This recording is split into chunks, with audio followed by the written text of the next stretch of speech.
Assalamualaikum ekranındaki izləyicilərə keçdiklər xeyirlik olsun. Mən Adil Uyğur. Uyğur Tədqiqat İnstitutu namından həmmanlarga səmimi salam yollayman. Hər həftə institutumuz müdiri, şundaqla Hacettepe Universiteti Dil Fakültesi Tarix Bilimi Fakültesi dosent doktor Erkin Akram müəllim ötküzüp qılayotgan xalqara vəziyyət və gün tərtibli proqramımızdakı yeni bölümünü huzurunuzga təqdim qılamiz. Erkin müəllim, xoş gəldiniz. Hoş bulduk, rahmet. Şu hafta seyşembe günü Angliya istihbarat, yani Angliya MI6 istihbarat idaresi başlığı Richard Moore, ma'lum bir Londondagi Xalqaro strategik tadqiqot instituti mundaq bir muhim so'zlarni qildi. Angliyaninki eng cho'ng ta'kidi bo'lsa hozir Xitoy, Rossiya, Iran shunaqla xalqaro terrorizm dedi. Ammo bizningki istihbarat idorasi bu sifatimizdan birinchi masalamiz Xitoy dedi. Çünkü Xitoyninki yaqinqi mezgillerden beri Angliya shunaqla xalqaroninki muqimligiga, vaziyatiga, hatto Tayvan masalasini zorluk kuchlar qilishga harakat qilish orqali rayonning vaziyatini texnik jiddiylashtirayotganligini bildirib, Xitoyniki hozir texnologik ustunligidan foydalanib xalqaroga jumladan Angliya va ittifoqdoshlarga zo'r tahdiddan yetayotganligini bildirdi. Hatto 21. asırda bir kudretli devletinki güçlük buluş için bu kuantum injinerliği, biyolojiya injinerliği, şundaqla bu sünni akıl sahasida çoxum güçlük buluş lazımlığını, Xitoyning bu sahada nurg'un davlatni eshib ketganligini, hatto Angliyaga zo'r ta'sir shakllanganligini bildirdi. Shunga biz bugungi programmamizda qanday qilib shu ikki cho'ng davlatninki munosabatiniki hozirgidek yirik vaziyatga yetib kelganligini, ondan keyin bu ikki davlat o'rtasidagi munosabatni ko'radigan holda Yevropa, Amerika munosabatining bundan keyin qanday bo'lganligini, hatto bu ikki davlat o'rtasida Sharq Turkiston masalasi, jumla Uyg'ur masalasidagi qaysi xil saviyada, qaysi xil tariqada kun tartibga kelayotganligini munozara qilishga tirishimiz. Hatto bundan keyin bu ikki davlat orasida qanday bo'lganligi ustida taxminlarda bo'lishga tirishimiz. Erkin ma'lum oldi bilan bu ikki cho'ng davlatninki munosabati qanday bo'lib hozirgidek jiddiy vaziyatga yetib keldi. Shuni bir so'zlab bergan bo'lsangiz. Bundan evvel bu iki devlet, yani İngiltere ile Xitoy arasındaki münasebetler altın çağını yaşaydı deb so'zlab yurgandi. Ama keyingi şu 5-6 yıldan beri iki tarafınki münasebet jiriklashishga başladı. Bununki nurg'un sebepleri var. Birisi bu İngiltere Avrupa Birliği'den ayrılganlığı hem öz aldığı bir xalqaro siyasetini ilib borgan bo'ldi, hem de Amerika bilan yaqin munosabatda bo'lib, birlikda hamkorlik qilgan bo'ldi. Shunga Amerika bilan Xitoy bilan bo'lgan munosabatda Amerikani qo'llaydigan bir xil siyosatni ilib beryapti. Bundan boshqa bu Angliya degan vaqtida, London degan vaqtida xalqaro pul muomalasining markazi deb aqlimizga keldi. Şununla Xitoy pulini xalqaraviylashish jihatda Londondagi cho'ng bir roli bor. Aslında Angliya shu vazifani o'ziga ustiga olgan aslında. Fakat vaqtning ichida Xitoy bu vazifani Angliyaga bermaslikdan yoki chalib berishimdan uni to'liq bermaganligi bor. Yani bunda deb kelgan chog'da siyosiy, iqtisodiy, finans jihatdan, yani bu pul muomalasi jihatdan ikki davlatning orasidagi bir ziddiyetlik mesele var. Ondan başka İngiltere, yani Fransa ve Germaniya'da özününki bu uruş tarhutlarını Asya Tinç Okyanusu'na evitip kılıvadıdır. Bununki düşündürüşü şu, çünkü dünyanın iktisadi merkezi Asya Tinç Okyanusu'da. Bu sebepten tüpeyli ticaret olsun, siyasi olsun ve xavfsizlikdeki açısından temeller olsun, bu Asya Tinç Okyanusu'na giriyor. Sonra bizim şu rayonda özümüzün tesirini tikleş için bir yere geliş lazım hep düşündürüyor. Ama Xitoy bunda düşünmüyor.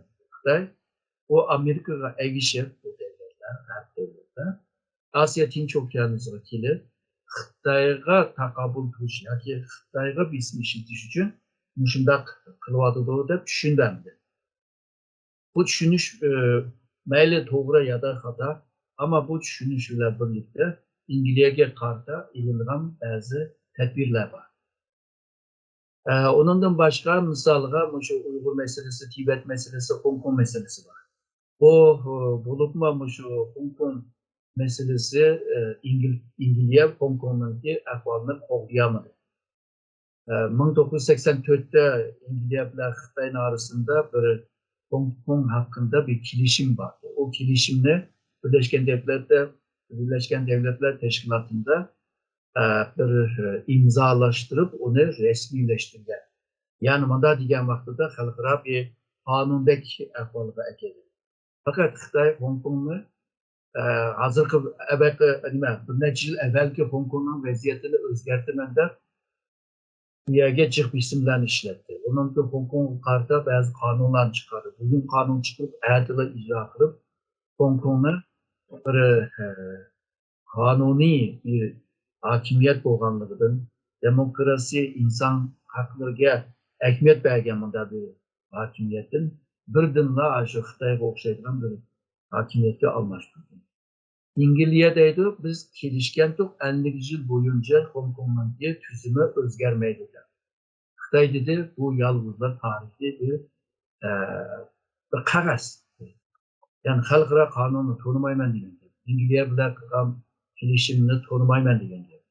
İngilizce ondan keyin bu kelishim bilan Xitoyni tizginlashtirolmagachga va Hong Kong'dagi o xitoylashishga to'saqlik qilolmag'achqa onun ichida qolgan gap yani İngilizce. Çünkü cemiyetten tanqidlar kelyapti, partiydan tanqid kelyapti, hukumatga bisim shaklida.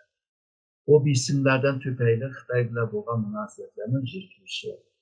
Bununla ergashib Tibet ve Uygur meselesini hozirgi İngilizce'ninki mayli meclisinin bo'lsin, mayli hukumatda bo'lsin, misalga Tashqi ishlar ministrligi bo'lsin ve münasebetlik ministerliklarida Uygur meselesini tilga olgan. Gerçi baş minister hozirgacha Uygur meselesine eg'izi olgan bo'lsa, misalga irqiy qirg'inchilikni olmayapti. Bir qonunda bir sotda bu kanun bir karar bir şekilde çıkış lazım. Ama bu sot London'da Uygur sot. Hemen yığıp kelgan chog'da bu ichki davlatlarga munosabati burunga qolgan chog'da jirikleşti. Buni İngilizce tuzitishga tirishyapti aslında Xitoylar munosabatni.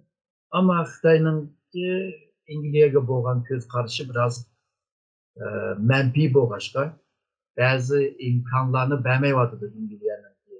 Yaxshi munosabat quraylik, tijoratlarni kuchlantiraylik, iqtisod hamkorlikni kuchlantiraylik degan talablarga pek yaxshi bir javobni bermayapti. Shunga hozir shunda bir jiriklik, bir munosabat davom qilyapti. Bu MI6 istihbarat idaresi başlığı Richard Moore sözü mundaq bir gapni alayı ta'kidlab o'tdi. Yani bu Xitoyninki shundaq bir hareketleri urushga sabab bo'lishi mumkin dedi.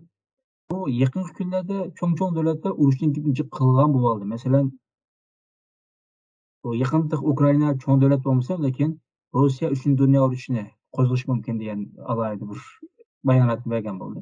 Bundan boshqa Tayvanninki tashqi ishlar ministrimi Xitoy 3. Dünya urushiga sababchi bo'lishi mumkin dedi. Hozir men deganda bu Angliyaninki istihbarat idorasi boshqa 3. yani Dünya urushini gapni qilyapti. Bu hozir qaysi xil ahvolda bir davlat qandaq bir tehdit besim ostida kelgan vaqtida mushta bir urushdan gapni qildi. Yoki konkret qilib aytsak, Angliya istihbarat idorasi boshlig'i nima uchun urushdan so'z ochdi? Ahvol shunday jiddiymi? Bu istihbarat teşkilatınınki beşideki kişi bo'lg'achqa bir istihbarat ma'lumotni olgan bo'lishi mumkin. Bundan nima chiqara olamiz deganda, Xitoy yaqinqi yillarda, bo'libmi keyingi 15 yillar ichida egallagan yoki sahib bo'lgan bu texnologiyani qurol ishlatish chetga chiqaroq ishlatyapti. Ve hozirgi harbiy qurollarni almashtiryapti. Texnologik qurollarga almashtiryapti. Əbəyma sizdə ötgəndə quantum texnologiyasını tərəqqi qılıvadıdı. Bu nima degəndə bu texnologiya bilan işlətgan qurallarını texmi tizləşdirdi. İnternetlə texmi tizləşdirdi. Bir narsalarni tadqiq qilgan chog'da texmi inchiklab muomalaydigan bir kuchga ega. Bo'libmi hozirgi ishlatgan qurolları ovoz surat tizlig'ini tiz nechasi tiz bo'lgan bu hiper sonik degan bu tizlikqa ega bo'lgan qurollarni ishlab chiqaradi. Hamda bu dengiz va havo armiya va dengiz armiyaniki qurolları, misalga urush arqilarining soni ko'payyapti va xillari ko'payyapti va shundaqla urush jang qildigan arqillarning soni ko'payyapti va bunun texnologiyasının yüksek bir teknoloji. Urush kemileri, parxodlarımız şundan. Hazırki ega bo'lgan texnologiya bilan shu kemani qurash bo'lgan. Va bu xil kemalar hammasi urush uchun tayyorlik qilyapti. Ya'ni urush arqilaridan parxodlar. Shu Xitoyninki shu harbiy jihatdagi bu taraqqiyot bir davlatninki jang etishninki oldidagi bir xil ko'rinish deb tushuniladi. Ama belki Xitoy manda deydi. Men bu harbiy kuchni kuchlantirishning sababi dushmanning menga hujum qilishning oldini olish uchun qilyapman, ya'ni mudofaa qilish uchun qilyapman deyish mumkin. Ama Sharq Turkistonninki taqlimakan cho'lda Amerikaninki uchoq kemalarini va shunga o'xshash aeroplanlarninki maketlarini, ya'ni modellarini yasab, u yerda harbiy mashq qilishi Xitoyninki Amerikani dushman deb ko'rganligini bu yerda ko'rib bo'ldi. Ya'ni niyat. Yani nishonni Amerikaninki parxodlarini ko'rsatganligi, o Xitoyninki niyati Amerika bilan bir jang ichib olsak nima bo'ldi degan. Hozir shu mayli Angliyaninki mutaxassislari bo'lsin, mayli Amerikaninki bo'lsin, Xitoy agarda Amerika va G'arb bilan jang qilaman desa, eng boshda urib selishninki ehtimoli bor edi. Ya'ni xalqlarninki tayyorligi bo'lmay turibla jang etishning ehtimoli bor edi. Bunday ahvolda bunda bir mesele bor. Jang bu xil keng ko'lam adamlarni, insonlarni o'ldiradigan qurollarni ishlatgan vaqtida sen bir qitim urib bo'lgandan keyin ikkinchi qitimni ura olamsa, uramamsa meselesi bor. Çünkü birinci qitim urgan vaqtida qarshi tarafda bundan keyin senga qarshi urush boshlaydi. Ular kuchli chiqsa, sen ikkinchi urushni qilolmaydigan bir holga kelsan. Shunga Xitoy eng boshda uramdi, urmandi bu bir masala.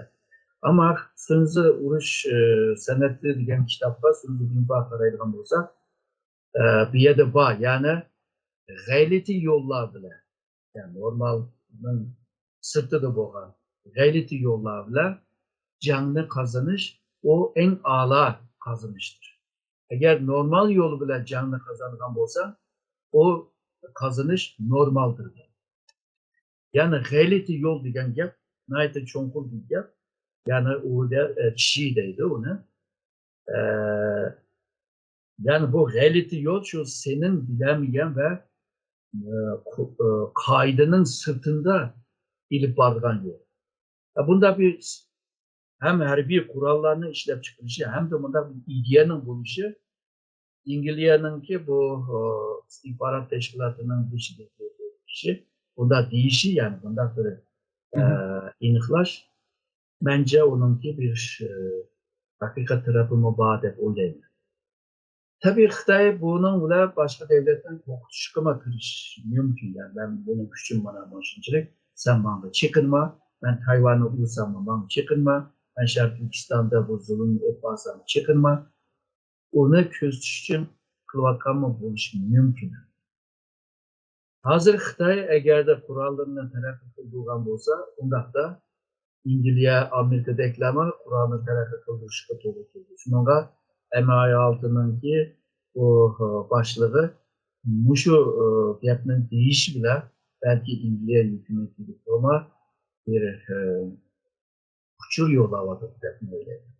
Ya'ni bundan keyin Xitoyga qarshi qurol ishlab chiqarish jihatda, texnologik qurollarni ishlab chiqarishda Angliya biroz pul ajratish lozim degan bir ma'nomi chiqadi deb o'ylayman. Bu Richard Moore sizden yani mındaq bir mühim nuqtani tilga oldi deb o'yladim men. Bu 21. asrda hamda qudratli ve kuchli top jamiyat bo'lish uchun yoki davlat bo'lish uchun o'sha kuantum injenerligi, biologiya injenerligi, sun'iy aql deganni taraqqiy qilish kerak. Xitoy bu yo'lda tez suratda ilgarilayotdi. Siz davomli burungi programmada boshqa suhbatlarimizda ta'kidlab o'tasiz. Bu Amerikalik mutafakkur bu Dolqular nomli kitobininki muallifi Alvin Toffler dünya tarixini nimaga bo'lgan vaqtida 3 davrga bo'ldi. Siz davomli ta'kidlaysiz.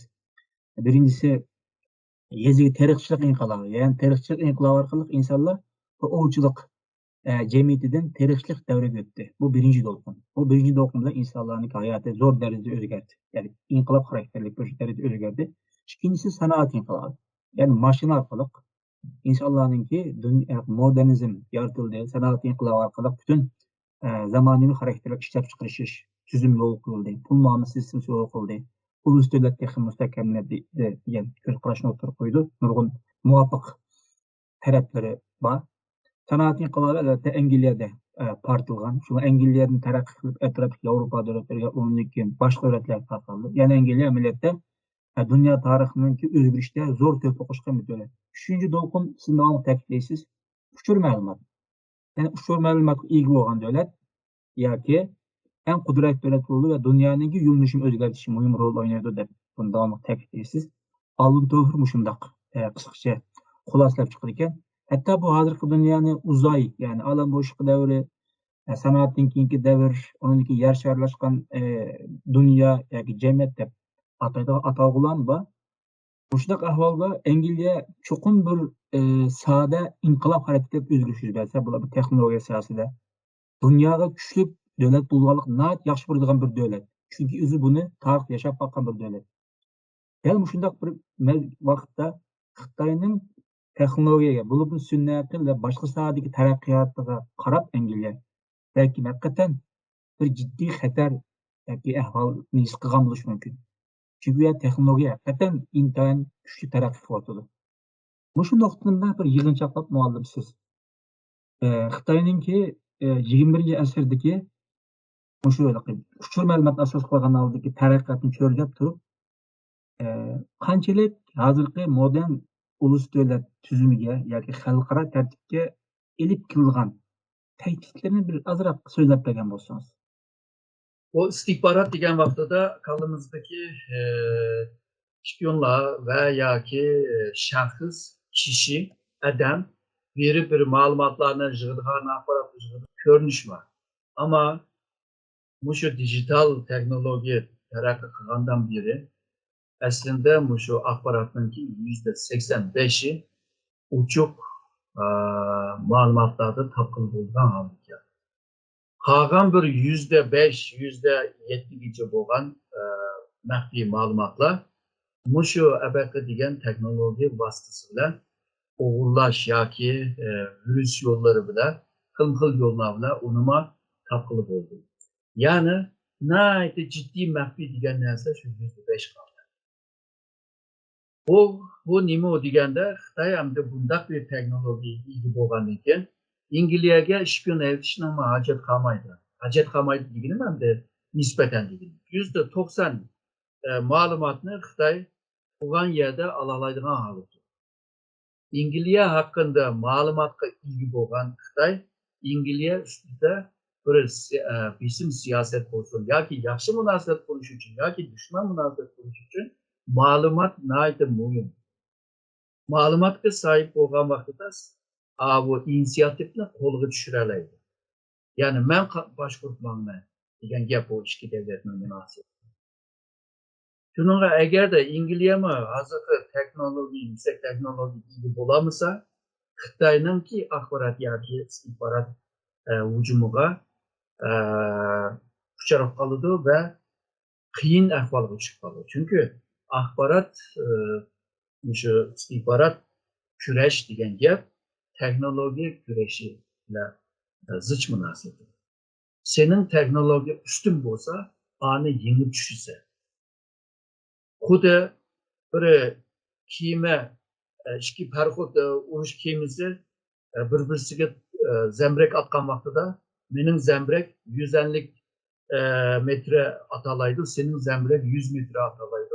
O vaqtida sen məni tutursan. Teknoloji cəhətdən səndən güclü olan için senin axbaratını məmnun oğullab alalaydıran halın ki. Degan Şununla İngiliz bunda bir peytdə özününki teknolojisini gücləndiriş ve axbaratlarını yaxşı saxlaşıb götürür. Xitay əgər İngiliz haqqındakı uçurlar köpəyən siri İngilizəni təsir astığa alalaydı degandir. Monopol qılalaydı degandir. Xitay aşı yolda kit vardı. Nurgun bunda aciz devletlerini muşundan yollarla kontrol kıladı. O devletinin ki siyasi, iktisadi, cemiyet, psikoloji hemmini tatbik kılıp ki bununki ismi stratejik akbarat. Yani stratejik o istihbarat değil. Bunları anonki analiz kılıp bir kulası çıkırdı. Bu devletken karşı mandat siyaset ihbarayla, andat siyaset ihbarayla. Misal bu devletnin ki bir 5 yıl, 10 yıldan keyin naydı kıyın ahvalga çıkıp kaldı. O akbaratını ağam oldu. Şununla bu devletke meblağ salmış misal. Meblağ sağan ki bu devlet əvvəl planlandı, yani tahmin kılındı. Ahırda söyleyemeydiğin halı kildi. Xitayga bir qazdar olub qaldı. Qazdar olub qalğandan keyin Xitay başqa nəsə istəyişə başladı.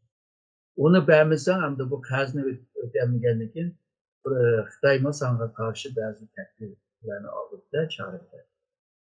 O texmi qıyınıb qalmaslık üçün Xitayın tələblərini birdi. Şununla bugünkü günlərdə bir devletinin ki siyasi, iktisadi, ticari, enerji, medeniyet, marif, örf-adet degəndək hər malumatlarının ki bir kıymeti var. Hazırki bu çoğun hesaplaşış degen bir tutum var hazır. Bununla sen bağ uçurlarını, meyli bu ahlak olsun ya ki ahlak olsun, bağ uçurlarını maşın sektörü sana o maşın analitik değil, tahlil kılıp bir kulası çıkarıp bir alaydan alacak. Misalga nurgun uçurlarını bir yerge maşın salsa o maşın sana refleks çıktırdı ve kulası çıktırdı. Şununla kancılık kök malumat olsa kulası şunçilik toğul çıkır.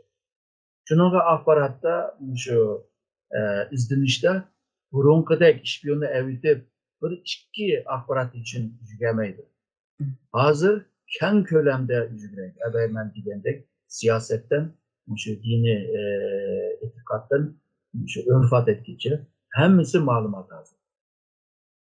Muşlarını işte ben diyen bulut hesaplama, çoğun data adeti var. Hazır kuantum hesaplaş, tihmi tız bulundu. Normalde hazır diyende. Tihmi tız, tihmi inçik, tihmi mürekkep hem de bu. Ama bu kuantum teknolojiyle buna hal kılalaydı bu mürekkep. Yani sen bu okşaş malumatını sen 5 minutta hesap kılıp çıkaralığın bolsan, klası çıkaralığın bolsan, Xitay belki 20 minutta çıkıyor. Xitayga 20 minut hayda nima 20 minut böyle vaktini kazandırgan bolsa, 20 minutun içinde bu karar verip sanga hücum kılalaydıgan bir 20 minut. Xitay hazır aşının qarapmıyor var. Gerçi Amerika'da mı bunlar bağ özü demeye vardı da bugün maaşı yapma dedi. Amerika'da mı bunda teknoloji var? Demeye vardı da. Neyle kanda olsun hazırki devletlerin arasında bu rekabet ve güçlü yani teknoloji, uçur, teknoloji bu nesle ilgi buluş bir rekabetin işçiliği. Hemeden bilirdi, mesela birinci sanayi İngilizce'de peyda bulma başka, İngilizce'de İmperiya devleti.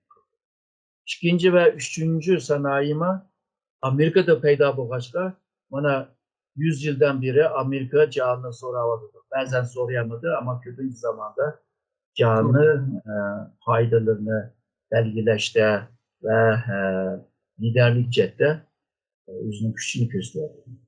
Hazır cihan 4. sanayi tarafındadır. Yani suni akıl teknoloji tarafındadır. Bu suni akılınki mezmunu ve nimisi kiçideki mezmunlar yaman kən. Bunu keyin bir vaxtlarda deyimiz. Bununla muşu teknolojiye ilgi boğalardı. Bunun ikinci cihanı soraydı. Yani gap çıkıdı. Əbəqə diyen tahlil tutduğumuzda. Şununla hazır dünyada Germaniya olsun, Amerika olsun, İndiya olsun, Japonya, Xitay, nurgun namzat devletler var. Bula muşnuğu tırış var. Eğer de Xitay üzüp çıksa, bu vaxtda işte oraydı dedim. Ama eğer de Amerika, İngiltere, Japonya bula birlikte kılaylı ise belki tızlık cepte Xitay'dan iş bitiş mümkün. Hindistan'ı mağaban. Hazır Xitay'a karşı şu mutabiye cepten, hərbi cepten, ticari ve teknoloji cepten bula mukum bir şekilde kegen bir mutabiye kılmıgan bozma hazır parça parça Xitay'a karşı takabül kıvakanı kürvatırız. Gün belki muşu cepte hazır diyen aparat yani teknoloji aparat cepte Xitay'a karşı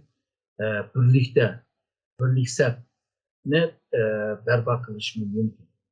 Eğer kılalısa Xitay'na yınalaydıgan halıda kilidi. Olmasa hem de Xitay hem çoğun bazırı bile hem çoğun nüfusu bile sahip olan hazırda hərbi ve iktisadi gücü bile teknolojinin terakki kıldıysa canını soralaydıran bir halıda kinaraydı. Fiziki güçler taraftan diyen vakıda.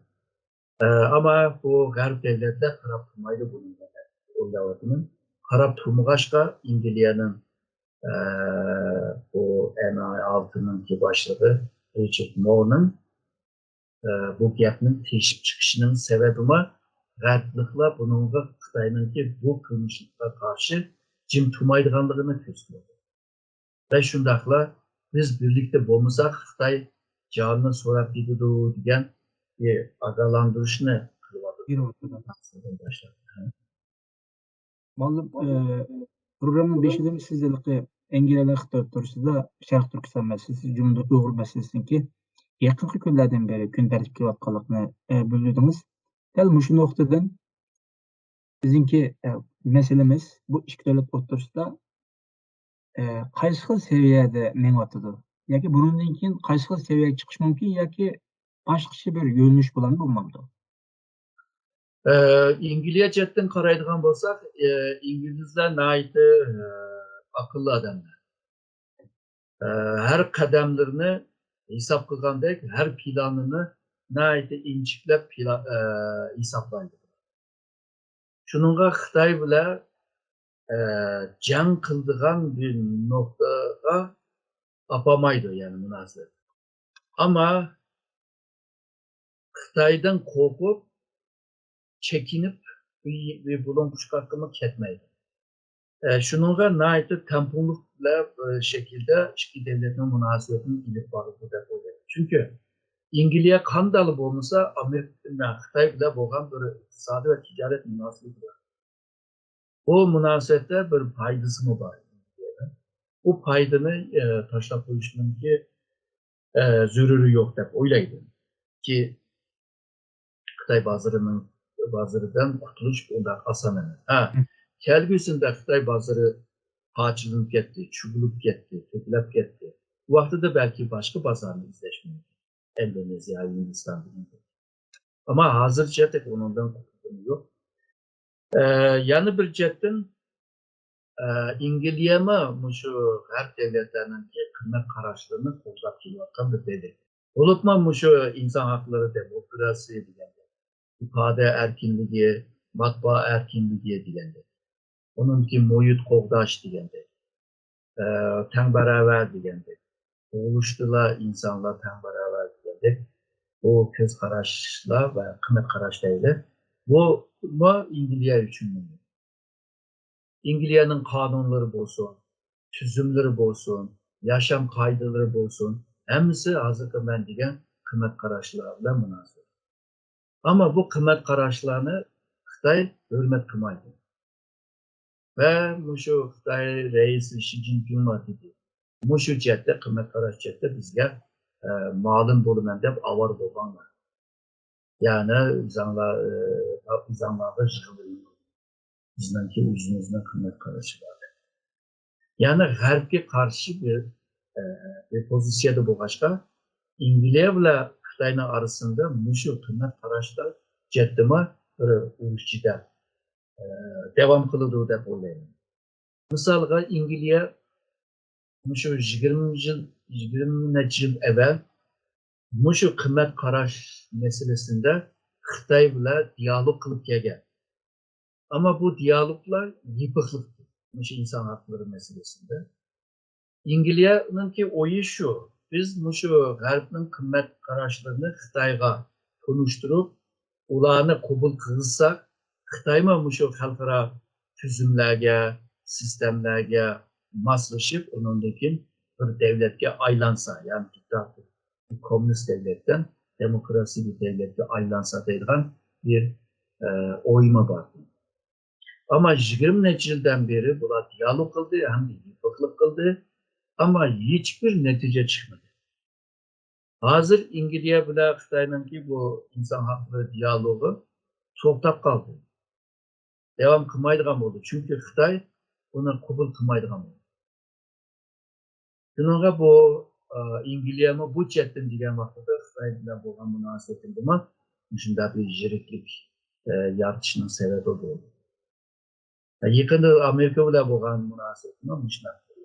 Hamda bu yerda bir Uygur meselesi kırıp kaldı abi. İşte devletin münasebetinin arasında. Hem de Uygur sot mevzuunda. Hem de o İngilizce'nin işte meclisinde mi Uygurlarını kollaydıran milletvekiller.